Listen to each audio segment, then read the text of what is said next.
নন healing যদি ulcers হয়ে থাকে এবং ধরুন সেটা আপনার মুখের মধ্যে অ্যারাউন্ড 15 days 21 days স্টে করছে, alcohol with cigarettes is going to create a huge problem. অবহেলা করে লোকজন ইনিশিয়াল ফেজে এই ছোট ছোট ঘাগুলো, আজ থেকে 2-3 বছর আগে হলেও যে সংখ্যক আমরা ওরাল ক্যান্সার দেখতে পেতাম তার থেকে হিউজ নাম্বারে বেড়েছে। চিকিৎসার ক্ষেত্রে যতটা দেরি হবে ততটা এর ট্রিটমেন্ট কতটা চ্যালেঞ্জিং হতে পারে। ধরুন কোনো ক্যান্সার 4 নম্বর স্টেজে এলো, সেক্ষেত্রে কিছু জায়গায় আমরা সেটাকে অপারেবল থাকে না। যত এটা ইনিশিয়াল ফেজ হবে অ্যান্ড ইনিশিয়াল স্টেজ হবে তার সাকসেস রেট তত ভালো।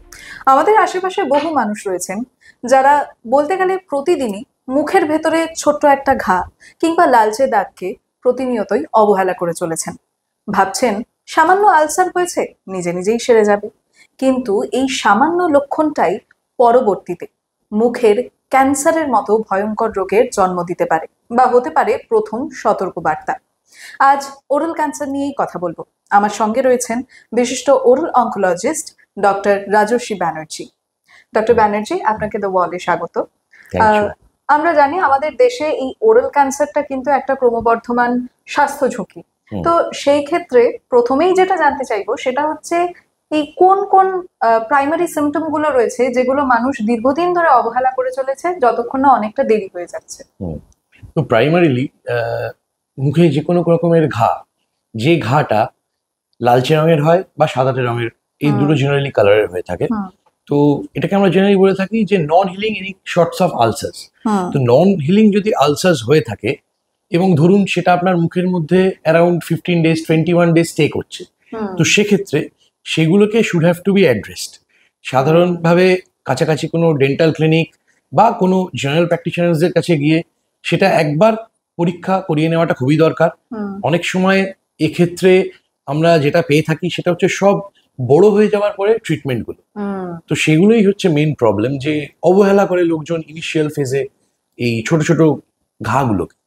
একদমই। তবে আরেকটা বিষয় হচ্ছে আজকাল কিন্তু তরুণ প্রজন্মের মধ্যে এই তামাক, গুটখা বা মদ্যপান এই বিষয়গুলোর মধ্যে প্রবণতাটা কিন্তু বেড়ে যাচ্ছে। তো এই মাদক যে বিষয়গুলো রয়েছে এই বিষয়গুলো এই ওরাল ক্যান্সারকে কতটা প্রভাবিত করছে? হ্যাঁ, ডেফিনেটলি তামাক যদি চিউইং টোবাকো যেটা আমরা বলে থাকি সেটা যদি হয়, ডেফিনেটলি সেটা অনেক folds chances of oral cancer আমাদের মুখের মধ্যে বাড়িয়ে দেয়। এবং সেকেন্ডলি হচ্ছে আমাদের এই ধূমপান করা, যেটা সিগারেট, বিড়ি, ডেফিনেটলি বিড়ি বেশি ক্ষতিকারক সিগারেটের থেকে ওরাল ক্যান্সারের ক্ষেত্রে, এবং alcohol with cigarettes is going to create a huge problem. তো অ্যালকোহল উইথ সিগারেট যদি কেউ একসঙ্গে খেয়ে থাকে বা এই তামাক যেগুলো খাবার, যেগুলো চিউইং টোব্যাকো, এগুলো থেকে ক্যান্সারের প্রকোপ অনেকটাই বেড়েছে। এবং আজ থেকে 2-3 বছর আগে হলেও যে সংখ্যক আমরা ওরাল ক্যান্সার দেখতে পেতাম তার থেকে হিউজ নাম্বারে বেড়েছে ইন রিসেন্ট ডেজ। পরবর্তীকালে it is going to be an epidemic. সাধারণত শোনা যায় এই সমস্ত নেশা বা এই ওরাল ক্যান্সারের প্রবণতাটা বেসিক্যালি পুরুষদের মধ্যে দেখা যায়। মহিলাদের ক্ষেত্রে এই পরিসংখ্যান কি বলবেন? হ্যাঁ, আপনি যদি শুধুমাত্র পুরুষদের দোষ দিয়ে থাকেন সেটা ঠিক না, কারণ হচ্ছে মহিলারাও সমানভাবে এখন তামাক সেবন বলুন, যাই বলুন, সেগুলো করে থাকে।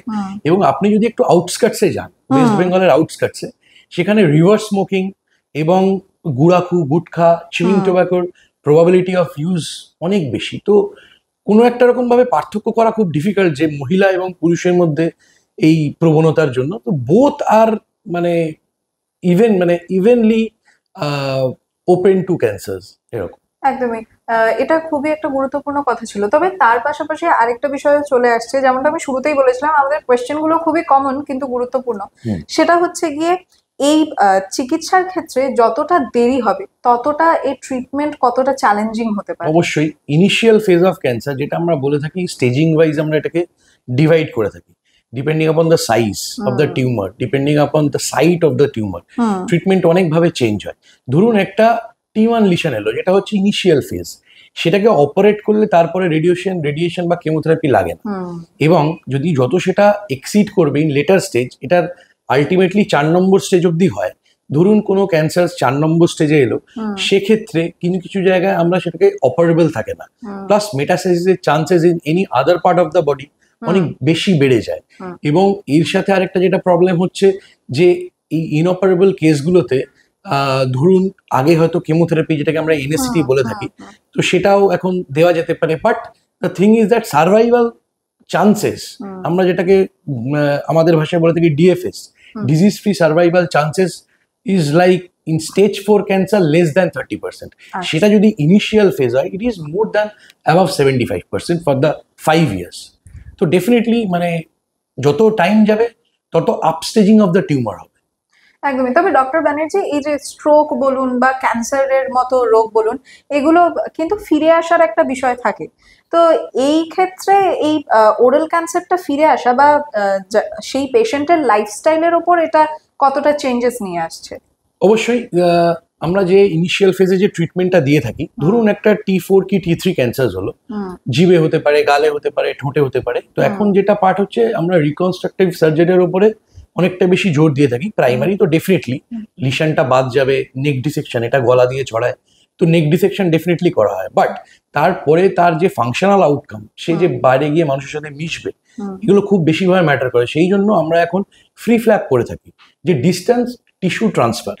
তো সেগুলো আমরা করলে সেই মানুষটার পরবর্তীকালে তার খাওয়া দাওয়া বলুন, কথাবার্তা বলুন, তার লাইফস্টাইল বলুন, অনেকটা বেটার হয়। তবে ডেফিনেটলি একটা অ্যালার্মিং জিনিসই আছে যেটা ওরাল ক্যান্সারে, that is known as field cancerization. তো একটা লোক যখন ওয়ান্স গেটিং ক্যান্সার প্রোন, তার proto oncogene is getting converted into oncogene. তো সেই মানুষের পরবর্তীকালে এটা সম্ভাবনা থেকেই থাকে যে তার আরেকবার হওয়ার থাকে। বাট হ্যাঁ, কমপ্লিট যদি ফলো আপে প্রপারলি থাকা যায়, তো উইদিন 6 months অফ রুটিনলি একটা check up is very necessary. তবে এটাই হচ্ছে মেইন জিনিস, মানে ফলো আপ। একদমই। এই যে আপনি রুটিন চেকআপের কথা বললেন, তো সেই ক্ষেত্রে আমি জানতে চাইবো, এই যে রেগুলার ডেন্টাল চেকআপ বা স্ক্রিনিং এই ওরাল ক্যান্সারটাকে প্রাইমারি স্টেজে আইডেন্টিফাই করতে কতটা সাহায্য করে? অবশ্যই ডেন্টাল স্ক্রিনিং যেটা আমরা এখানে ডেন্টিকে করছি রেগুলারলি, তো এই সমস্ত ক্ষেত্রে মানে যদি একদম বললাম যেটা, যে কোনো রকম প্রবলেম হলো বা ইনিশিয়াল ফেজে যদি আমি একটা সাপোজ একটা 2 months কি 3 months or 6 months গ্যাপে যদি আমরা ডেন্টাল চেক আপ করতে থাকি, তাহলে এই সমস্ত ছোটখাটো জিনিসগুলোকে আমরা অ্যাড্রেস করতে পারি।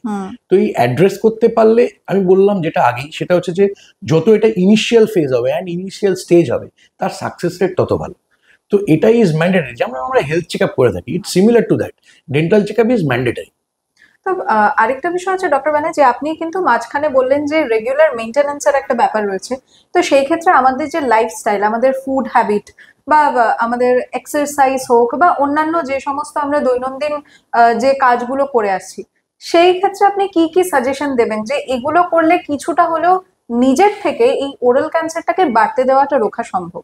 হ্যাঁ, ইনিশিয়াল ফেজে ডেফিনেটলি হেলদি হ্যাবিটস, সেটা শুধুমাত্র ক্যান্সার কেন, স্ট্রোক বলুন, কার্ডিয়াক প্রবলেম বলুন, যা ইচ্ছের ক্ষেত্রে এটা ম্যাটার করে না।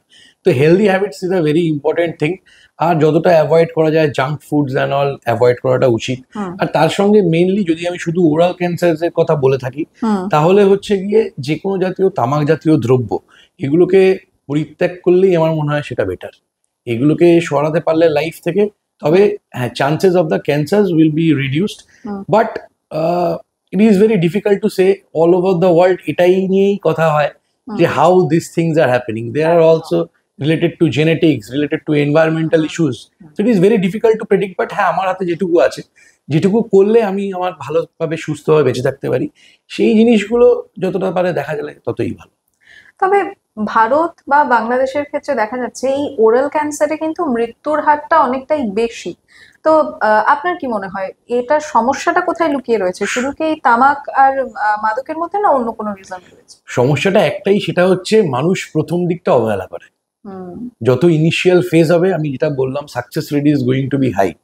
আর মানুষ যখন আসছে আমাদের কাছে, তখন একটা হিউজ মাস নিয়ে আসছে, যেটা ইজ মানে অ্যাড্রেস করাও খুব ডিফিকাল্ট। তো সেক্ষেত্রে যত দেরি করবে তত মারা যাওয়ার chances will be high. Definitely যা আপাতত বলছে যে 50 or 60% chances of DFS are there in oral cancer. 3টে কি 4টে পয়েন্টের মধ্যে আপনি আমাদের দর্শকদেরকে এই বিষয়ে কি বার্তা দেবেন? প্রথম হচ্ছে যেটা, সেটা হচ্ছে routine oral check up and dental check up is mandatory, first thing.